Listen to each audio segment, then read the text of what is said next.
Hola todos! Ja, wir wurden in der letzten Zeit öfter gefragt, warum genau Uruguay, warum seid ihr dorthin ausgewandert? Und wir haben das uns jetzt mal zum Anlass genommen, heute mit euch darüber zu sprechen.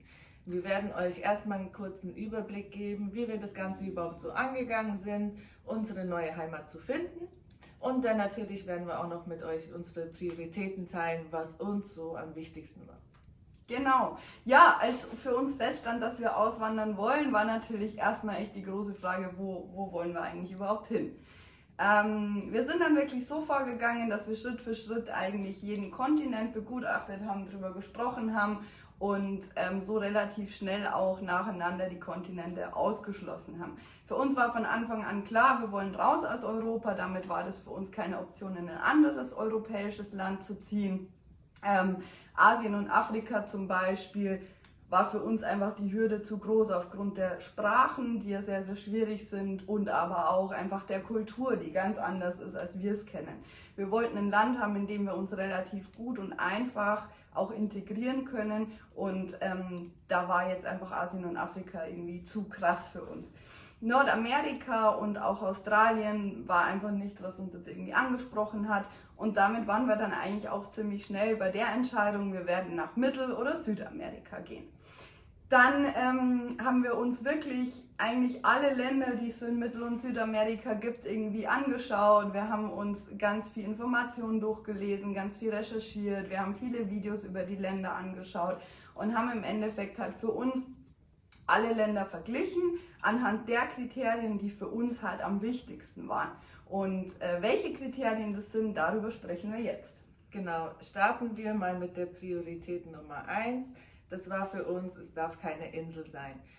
Im Notfall, wenn sich auf dem neuen Ort, also auf der neuen Insel, irgendwas zum Schlechten verändert, sei es politisch oder anderweitig, ist man gleich mal auf so einer Insel schnell aufgeschmissen. Und um das ganz einfach zu vermeiden, da wir auch langfristig auswandern wollten, haben wir gesagt, okay, auf jeden Fall schon mal keine Inseln.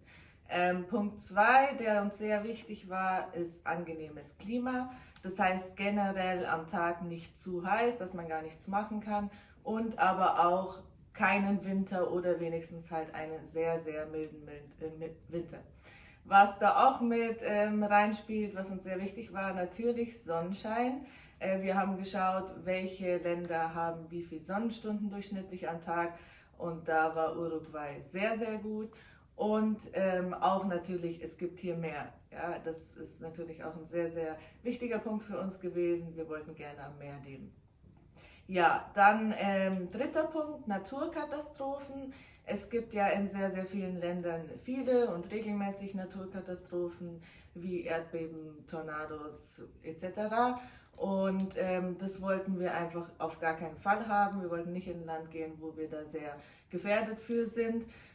Uruguay, muss man sagen, haben wir jetzt in den letzten Monaten erfahren, hat zwar auch Waldbrände gehabt jetzt im letzten Jahr und auch schon mal eine Überschwemmung, aber wir denken, es ist dann doch relativ gering im Vergleich zu den anderen Sachen.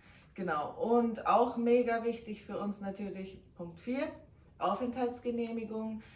Uns war es sehr, sehr wichtig, dass wir einfach relativ einfach an unsere Cedula, an unsere Aufenthaltsgenehmigung kommen können und dass man da nicht so viele Sachen erfüllen muss, die jetzt irgendwie recht weit weg für uns sind, sondern dass es einfach machbar ist, schaffbar ist und dass man da auf jeden Fall safe sein kann, dass man die auch bekommt, weil wir auf jeden Fall offiziell in unserer neuen Heimat bleiben wollten. Genau. Ja, genau. Dann mache ich mal weiter mit Punkt Nummer 5.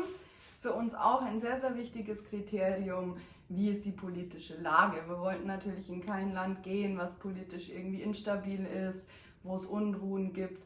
Und in dem Zusammenhang aber auch das Thema, wie wurde mit der Corona-Situation umgegangen. Auch da haben wir uns die Länder wirklich sehr detailliert angeschaut und Uruguay war da in der ganzen Situation eigentlich sehr, sehr gelassen, was uns auf jeden Fall sehr angesprochen hat. Genau, Punkt Nummer 6, auch ein wichtiges Kriterium für uns, das Thema Sicherheit. für uns war eigentlich klar, wir wollen in einem Land leben, was einfach insgesamt auch sicher ist, wo man nicht Angst haben muss, dass einem irgendwie was passiert, wo man auch abends mal gemütlich rausgehen kann. Und da war Uruguay mit eines der Länder, was am sichersten entsprechend ist, vor allem auch eben in Süd- bzw. Mittelamerika. Genau, der letzte Punkt ist das Thema Infrastruktur.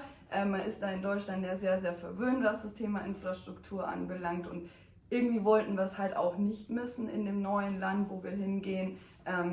Sowas wie halt eben wirklich, ja, Läden nebenan zu haben oder einfach auch zu wissen, wenn man irgendwas braucht, kommt man da irgendwie ran, man kann es sich besorgen, und auch das Thema Online-Shopping zum Beispiel, oder zu guter Letzt natürlich auch sehr, sehr wichtig, die medizinische Versorgung. Genau, das waren die Kriterien, die für uns sehr, sehr wichtig waren und wo Uruguay wirklich in den Ländern in Mittel- und Südamerika für uns am besten abgeschnitten hat. Genau. Und jetzt wollen wir noch ganz kurz über 4 Punkte mit euch sprechen, die uns an Uruguay auch sehr gut gefallen haben. Genau. Und es ist einmal Punkt 1, dass es hier wenig Bevölkerung gibt. Also die geringe Bevölkerungsdichte war für uns sehr, sehr attraktiv, weil wir einfach nach einem Land gesucht haben, wo man seine Ruhe haben kann und wo man auch mal, wenn man Glück hat, vielleicht am Strand mal eine spazieren gehen kann. Genau.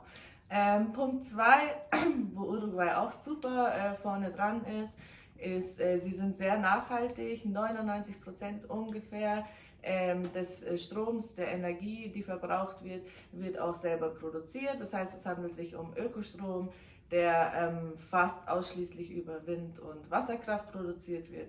Und das ist natürlich Daumen hoch, echt super. Genau. Die letzten 2 Punkte haben beide was mit Essen zu tun. Einmal das Thema Fleisch, die Rinder, die hier gezüchtet werden und eben dann auch letzten Endes zu Fleisch verarbeitet werden, sind in einer sehr guten Qualität, die kriegen keine Antibiotika. Das heißt, das Fleisch hier hat wirklich eine sehr gute Qualität. Und der letzte Punkt ist, man kann auch ohne Angelschein angeln. Aus Deutschland kennt man das ja anders. Und damit hat man auch immer wieder mal die Chance, sich einen Fisch fürs Abendessen zu holen. Ja. Genau, also wir hoffen auf jeden Fall, dass es interessant für euch war, mal von unserer Seite das Ganze zu hören. Und ja, ihr seht und hört bald wieder von uns beim nächsten Video. Hasta luego!